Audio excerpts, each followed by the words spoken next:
Bismillahirrahmanirrahim. Assalamualaikum warahmatullahi wabarakatuh. Saya Saiful Mukminin, CGP Angkatan 9 Kabupaten Indramayu. Fasilitator saya Bapak Amin Tohari SPD dan pendamping saya Bapak Riyandi SPD. Di sini saya akan menyampaikan modul 1.2 koneksi antar materi modul 1.1 dan 1.2. Model refleksi yang saya gunakan adalah 4P, yaitu peristiwa, perasaan, pembelajaran, penerapan, ke depan. Peristiwa, momen yang paling penting atau menantang atau mencerahkan bagi saya dalam proses pembelajaran modul 1.1 hingga modul 1.2.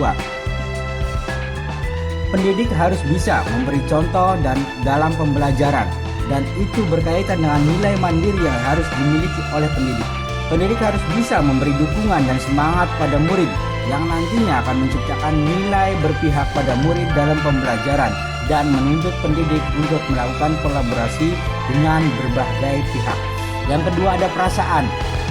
Saat momen itu terjadi, saya merasa seperti bagaikan tersambar petir saat siang bolong. Sebagai pendidik, saya harus segera sadar dengan pembelajaran yang saya lakukan terdahulu.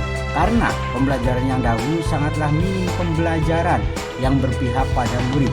Sehingga saya harus segera merubah pembelajaran yang berpihak pada murid dan harus sesuai dengan kodrat zaman. Yang berikutnya ada pembelajaran. Sebelum momen tersebut terjadi, saya berpikir bahwa, dan sekarang saya berpikir bahwa guru adalah teacher center yang satu-satunya media pembelajaran di kelas dan tanpa mempedulikan muridnya.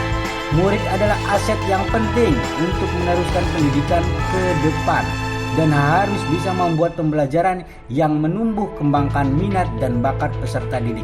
Untuk menciptakan itu, saya harus bisa membuat pembelajaran yang berpihak pada murid sesuai dengan kodrat zaman dan kodrat alam, sehingga membentuk budi pekerti yang baik buat bekal nanti. Berikutnya ada penerapan ke depan.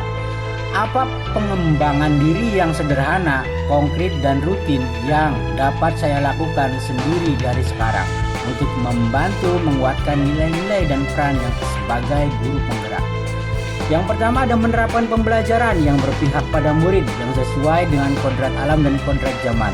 Yang kedua, mengupgrade pengetahuan dengan dunia pendidikan yang bisa membuat saya bergerak dan menggerakkan sekeliling saya supaya lebih giat mengupgrade pengetahuan. Kemudian yang ketiga, memulai inovasi dalam pembelajaran supaya pembelajaran menjadi menyenangkan. Yang berikutnya ada selalu kolaborasi dengan teman sejawat supaya tercipta inovasi yang baru, menyenangkan dan berpihak pada murid sesuai dengan kodrat zaman. Yang berikutnya, yang terakhir, saya akan selalu merefleksi kegiatan pembelajaran saya setiap capaian pembelajaran. Terima kasih. Salam guru penggerak.